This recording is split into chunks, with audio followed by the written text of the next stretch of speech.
Hey YouTube. It's me, Jacqueline Alyissa here on my simple girly things.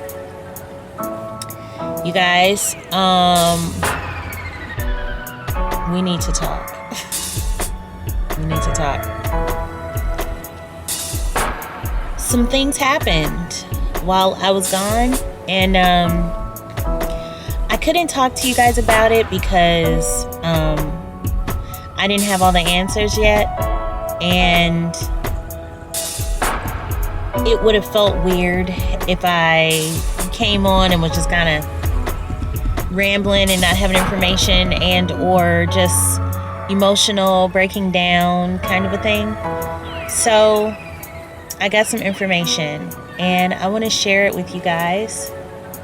So if you are interested, stay tuned, and yeah, I don't know. If you're emotional, grab some tissue. If you've been there, make sure you stay tuned and leave a comment, because this is going to be one of those ones that are for both men and women. And this is one of those topics that touch people all over, not just in one place. So here we go.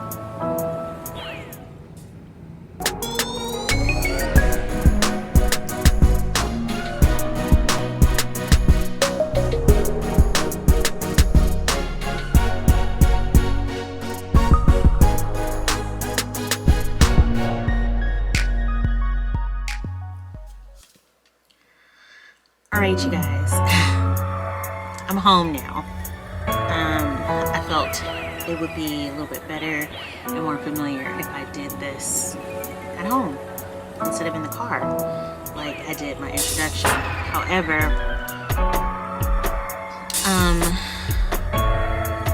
I did the introduction that way because I had just come from an appointment. You guys, I had a miscarriage. I was, in fact, very pregnant, and you guys might be able to tell from my last video, somewhere on the screen. You can go back and you can take a good look at my face. It was a bit wider and more, full and, that type of a thing. I was pregnant, and we didn't say much about it because we weren't really that far along. In fact, when we went to the doctor, we were supposed to be 7 to 8 weeks pregnant, but baby stopped developing, and what we got was that baby was, at the time, almost 6 weeks. So 5.5 to 6 weeks. That's what baby was measuring. So, that was a shock. I'm gonna put a little lip gloss on because my lips are dry. That was a shock for us, and the doctors kind of gave this vibe, like, and I guess based off of what they know, calculations about your last menstrual cycle,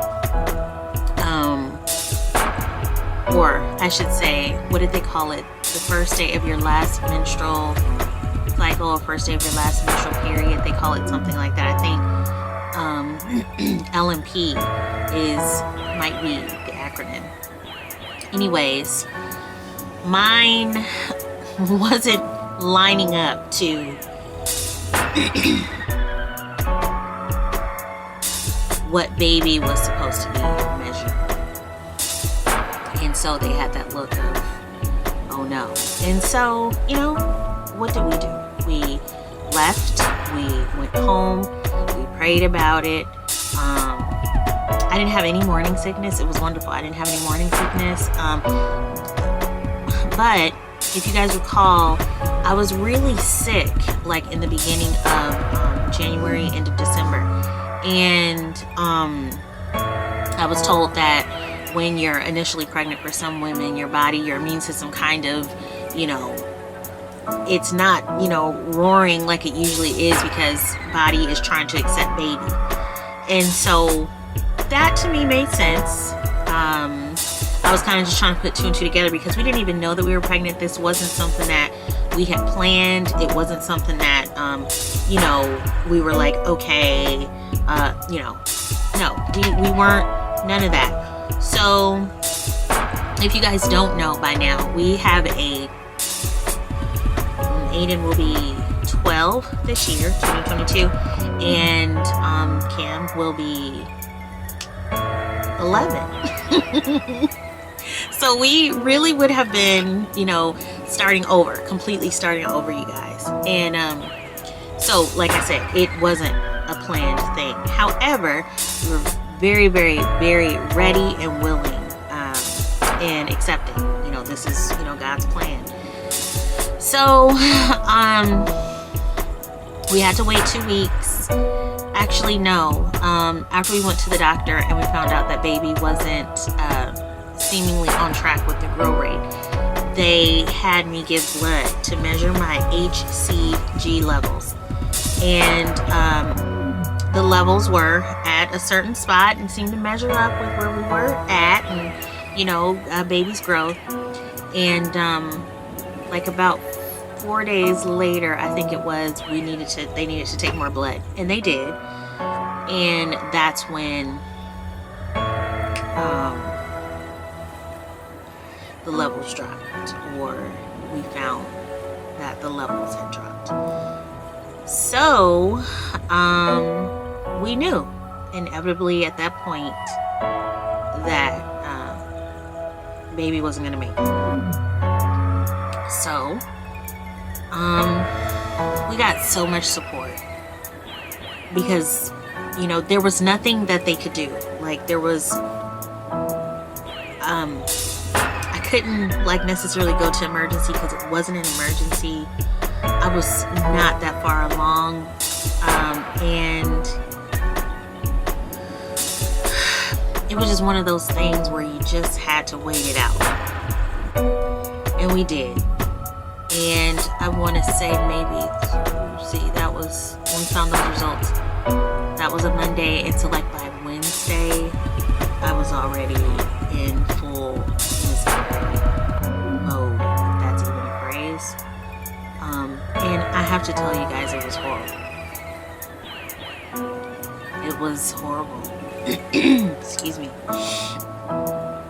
My respect for women, just women, and men, because my fiance was with me the whole time, is so different. The level of what we can handle, and just when you have a real partner, when you have a true partner,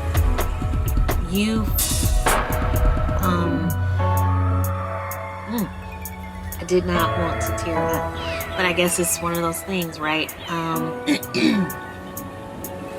When you have a true partner, when you have real support, what you find is you are stronger than you thought. And my prayer now for men and women alike who are partners of each other, who go through hard times, similar to this, it is now that we truly continue to lift each other up, and that we continue to go to God for strength,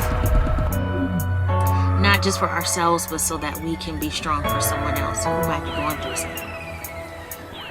Because my fiance wasn't just in my corner, like he was just right there in the thick of the grossness. I'm gonna just say that. In the thick of the gross, he was just right there.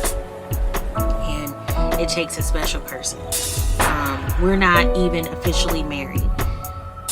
However, we know in our hearts, and we've already made a huge commitment to God and, created this covenant that we know God is in. And this situation really just made it even more real and even more solid. It has made us even more grounded and more together and more patient, more understanding. All the things that, they say that love should be about, patient, kind, long-suffering, all those things we are most definitely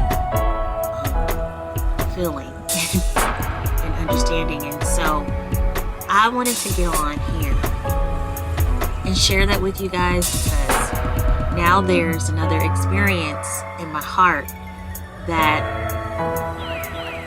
I can relate to other people with now. And I want to continue to relate. I want to relate to all of you. And I want you to be able to relate to me. And I know that this channel is, all about simple girly things. And this particular situation is not simple. However, what I can pull from this situation to simplify this as much as I possibly can, and without being insensitive to the situation, because as you can imagine, I'm definitely not being insensitive. It's a tough thing. I guess my simplifying would be gentle with yourself. And beyond that, be gentle with others. You just never know what another someone is going through. And there are going to be a lot of things that we don't know about other people because maybe they're not going to share. But try to keep in your mind that there are going to be some things that you have no idea someone is going through. And because you've never experienced it, let alone know about it, you'll never ever be able to imagine what they're going through. And so to keep things balanced as much as possible, just be gentle. Just be gentle. And even if you don't know what to do and don't understand, just stand in that person's corner, support them, and make your presence known. Because like I said, it is nothing like knowing you have support. It's nothing like that when you're going through. It's nothing like knowing you have support. So I wanted to share that with all of you, and I hope that it wasn't a deterrent, because that's not the point. It really is to draw you guys a little bit closer into me as a person, and to allow you to see who I am, so that now when I get on camera, I'm hoping to be able to relate to a lot of you, and hopefully a lot of you can relate to me now. And even if you can't, let's just continue to have experiences together, and let's share them. That's simple, right? All right, everybody. I love you all so much, and thank you all for being understanding of my situation. I am excited to get back and do more simple girly things. I might be a little bit different, just for the sake of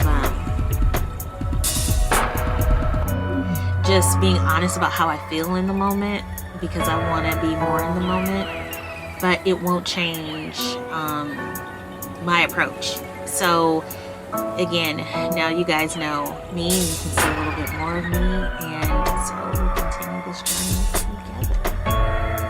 Alright, you guys, I hope that you enjoyed this video for what it's worth, and I will see you guys in the very next upload. Talk to you soon.